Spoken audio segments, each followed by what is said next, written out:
नमस्कार बच्चों, हम पढ़ रहे थे चैप्टर नंबर 8 स्वास्थ्य ही जीवन है, जिसमें हमने जाना कि आसपास की साफ सफाई के साथ साथ हमें अपने शरीर की भी साफ सफाई पर ध्यान देना चाहिए।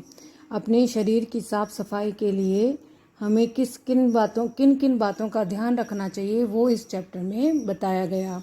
जैसे हमें रोज नहाना चाहिए और कभी भी मैले कपड़े नहीं पहनने चाहिए, और साथ ही साथ दूसरों के मैले कपड़े तो कभी भी नहीं पहनने चाहिए, क्योंकि इससे कीटाणु जो है ट्रांसफ़र होके हमारे शरीर में शरीर के साथ लग जाते हैं, जिससे नई नई बीमारियों का खतरा बना रहता है।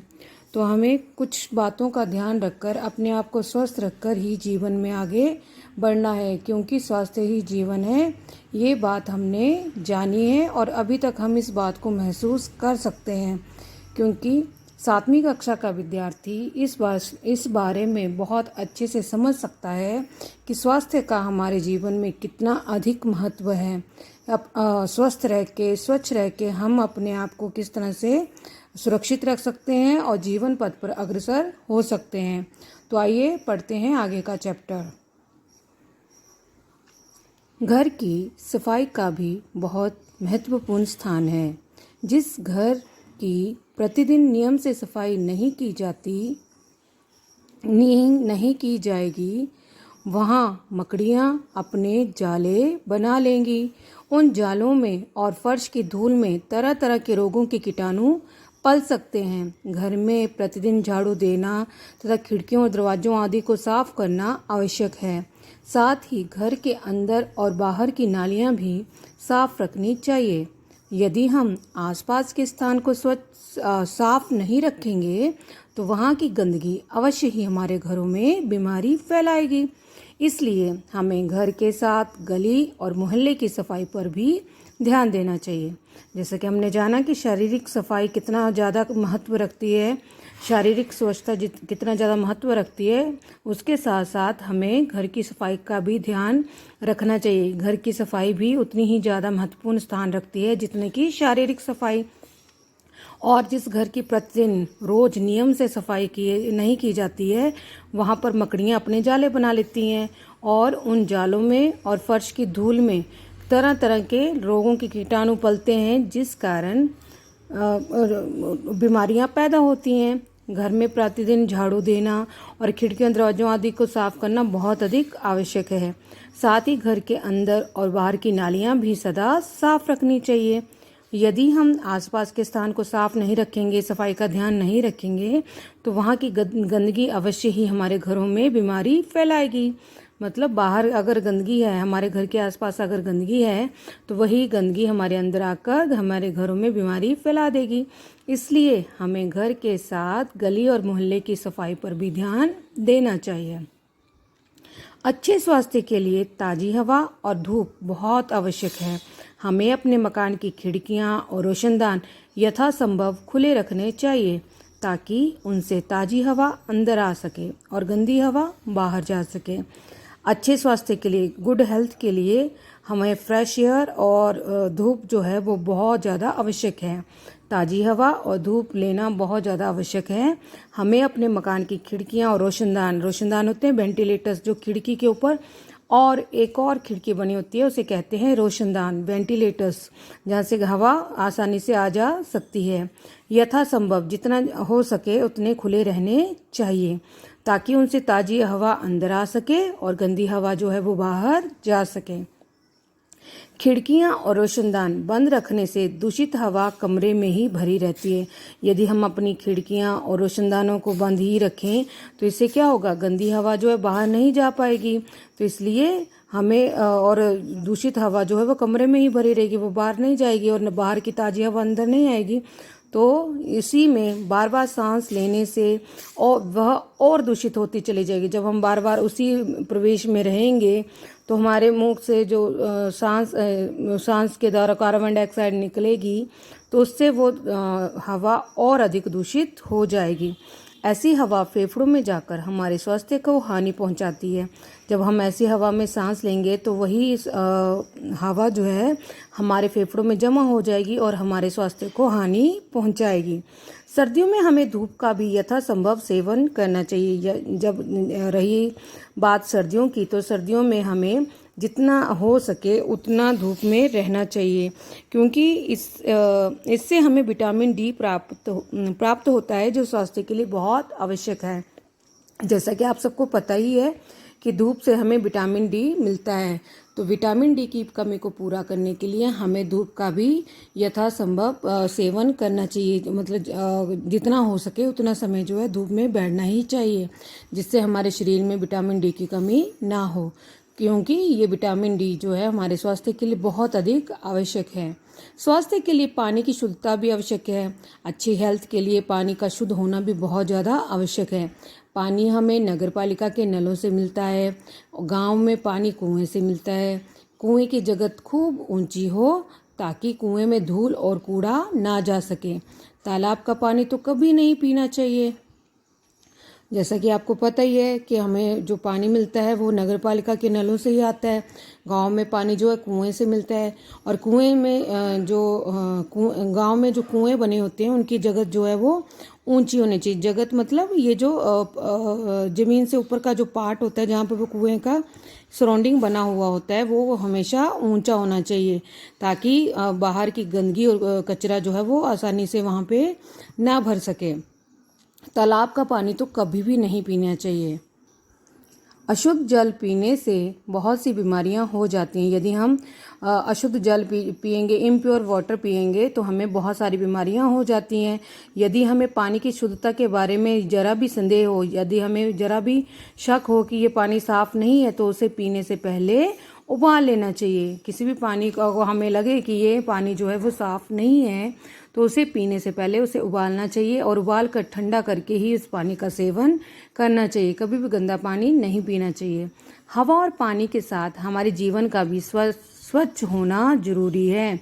हवा और पानी की सफाई तो जरूरी है ही है, साथ ही साथ हमारा भोजन भी स्वच्छ होना चाहिए, साफ होना चाहिए, मतलब शुद्ध होना चाहिए। हमें बाजार की ऐसी कोई भी चीज़ नहीं खानी चाहिए जिस पर धूल पड़ी हो या मक्खियाँ बैठी हो। बाजार में खुले में बिकने वाली चीज़ें जिन पर धूल पड़ी रहती है या मक्खियाँ बैठी रहती हैं, ऐसी चीज़ें तो कभी भी नहीं खानी चाहिए। बहुत से खोमचे वाले ऐसी गंदी चीजें बेचते हैं जिन्हें खाकर रोगी बन जाने की संभावना रहती है।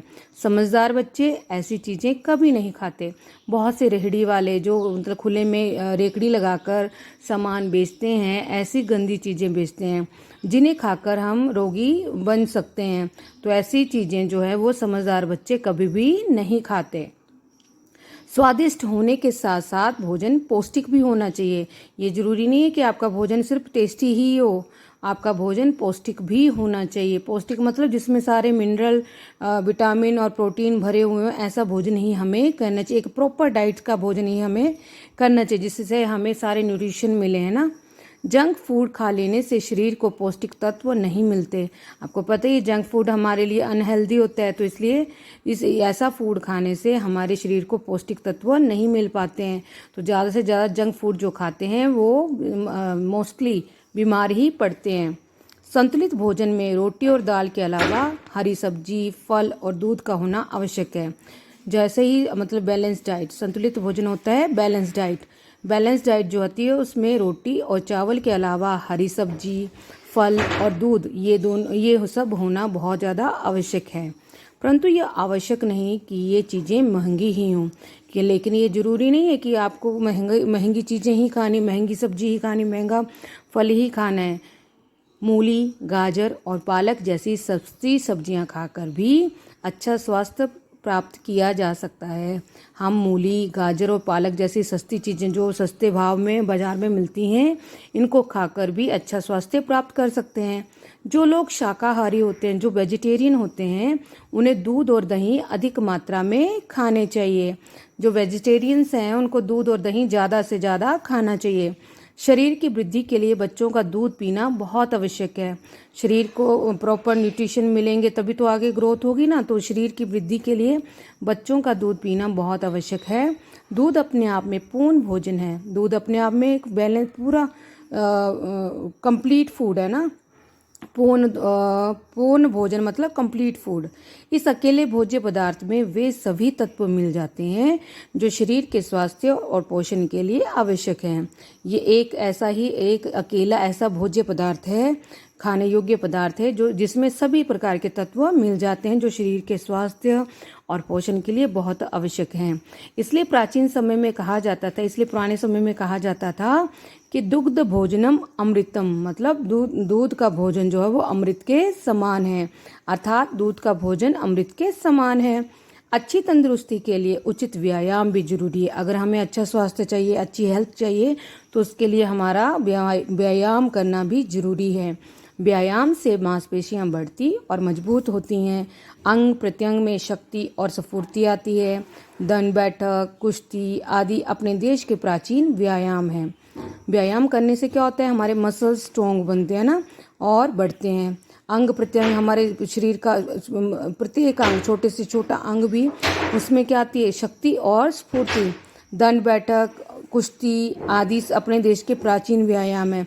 पुशअप, दंड बैठक होते हैं, पुशअप करना और कुश्ती जो है वह हमारे देश के प्राचीन व्यायाम हैं। शीर्षासन, सर्वांगासन तथा सूर्य नमस्कार आदि योग संबंधी व्यायाम स्वास्थ्य के लिए बहुत उपयोगी हैं। आप लोगों ने इन आसनों को किया भी होगा और देखा भी होगा। शीर्षासन, सर्वांगासन और सूर्य नमस्कार, ये सभी योग संबंधी व्यायाम शरीर के लिए बहुत उपयोगी हैं। खेलों से भी अच्छा व्यायाम हो जाता है, खेलने से भी हमारे शरीर की अच्छी एक्सरसाइज हो जाती है। इसी प्रकार तैरना भी एक बहुत अच्छा व्यायाम, स्विमिंग सबसे अच्छी एक्सरसाइज है, जिससे मनोरंजन के साथ साथ शरीर के सभी अंगों की कसरत भी हो जाती है। जिससे हमारा मनोरंजन तो होता ही है, साथ ही साथ शरीर के सारे अंगों की कसरत भी हो जाती है। खुली हवा में टहलना भी स्वास्थ्य के लिए अत्यंत उपयोगी है। हमारा खुली हवा में घूमना भी हमारे स्वास्थ्य के लिए बहुत ज़्यादा उपयोगी है। प्रसन्न रहना और हंसना स्वास्थ्य के लिए जरूरी है। हमें मतलब हमेशा खुश रहना चाहिए, हंसते रहना चाहिए। चिंता और क्रोध का बुरा प्रभाव मन पर ही नहीं, शरीर पर भी पड़ता है। यदि हम टेंशन रखेंगे, गुस्सा करेंगे, तो इसका प्रभाव जो हमारे मन पर ही नहीं पड़ेगा बल्कि हमारे शरीर पर भी पड़ेगा। उसका बुरा असर जो हमारे मन के साथ साथ शरीर पर भी पड़ता है। हमें कठिन विपत्ति के समय भी प्रसन्नचित व हंसमुख रहना चाहिए। भले ही कितनी भी कठिन परिस्थिति आ जाए, भले ही कितनी कठिन विपत्ति आ जाए, मतलब मुश्किल आ जाए, समस्या आ जाए, उस समय भी हमें प्रसन्नचित व हंसमुख रहना चाहिए। ज़्यादा टेंशन नहीं करनी चाहिए। कहावत है, ठहाका मारकर हंसिए और दीर्घजीवी बनिए।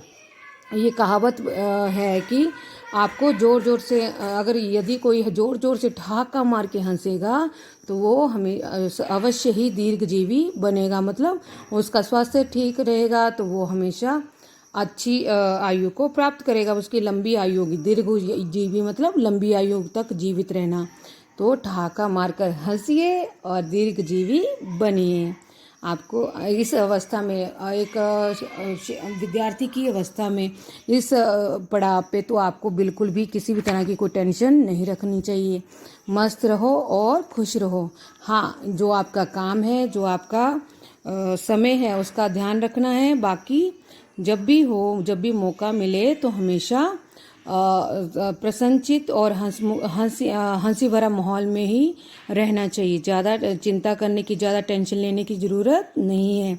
यदि इस अवस्था में ही आप लोग चिंताग्रस्त हो जाएंगे, टेंशन लेना शुरू कर देंगे, तो आने वाले समय में तो हालात बहुत ज़्यादा बिगड़ने वाले हैं। आगे जैसे जैसे आपकी क्लासेस बढ़ती जाएंगे, आपके ऊपर प्रेशर आएगा आपकी स्टडीज़ का, और भी कई तरह के प्रेशर्स आपको फेस करने पड़ेंगे। लेकिन आपको बिल्कुल भी धैर्य नहीं खोना है, किसी भी तरह की टेंशन को अपने जीवन में नहीं आने देना है, बल्कि एक प्रसन्नचित भाव से हर परिस्थिति का सामना करते हुए आपको आगे बढ़ना है। तो ये था हमारा चैप्टर, स्वास्थ्य ही जीवन है, हेल्थ इज लाइफ। तो मिलते हैं नेक्स्ट वीडियो में। Bye bye.